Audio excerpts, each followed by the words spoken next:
Welcome to Book Talk with Tracy. Today I'm going to be talking about my book, Conspiracy of Bones. And it was originally published under the title And the Beat Goes On. So it's gone through a few changes. It was published in 2009 originally by Strategic Book Publishing when I signed a contract with them in 2008.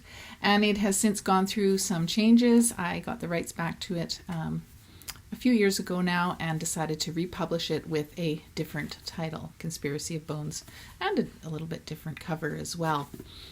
Part of the reason for that is the content, I guess you could say.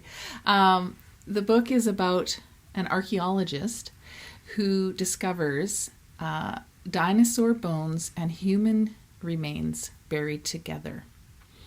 And of course, this raises a whole storm of problems, not just for him, but within the scientific community, because, nobody believes that such a thing could ever really be. And so even though he is very adamant that everything was done correctly and properly, he's kind of blacklisted, I guess, as being some kind of a faker or a hoax, hoaxster.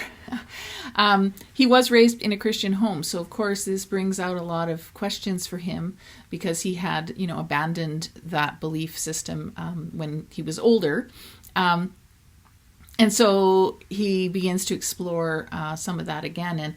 And I like to say it's an evolutionary conspiracy theory because there is a lot of conspiracy in it. That's the title, Conspiracy of Bones. And, he even goes through some danger. The site is sabotaged and someone even tries to murder him. And there's just a lot of stuff happening that makes this, I guess you'd put it in the mystery thriller category, even though it does have some romantic suspense elements in it as well. And it is written from a Christian point of view because by the end of the book, he realizes he needs Christ and he recommits his life to Jesus. This book was inspired, first of all, by my own fascination with the topic.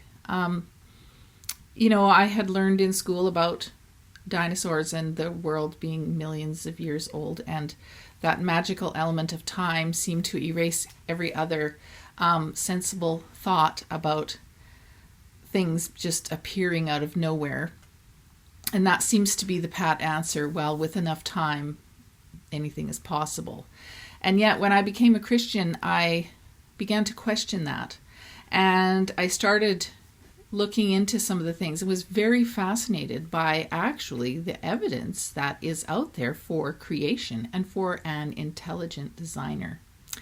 And yet it was difficult for me as a young adult new Christian to really reconcile what I was hearing on the one side from the scientific community and what I thought I knew with what I was being told at church and in my other reading. So that is really the foundation of where this book began. And I would love to tell you more about that. And in fact, I will tell you more about that in the next episode because I am trying to keep these book talks, short, not too long. So perhaps we'll save that discussion for the next episode. But thank you so much for joining me for Book Talk with Tracy.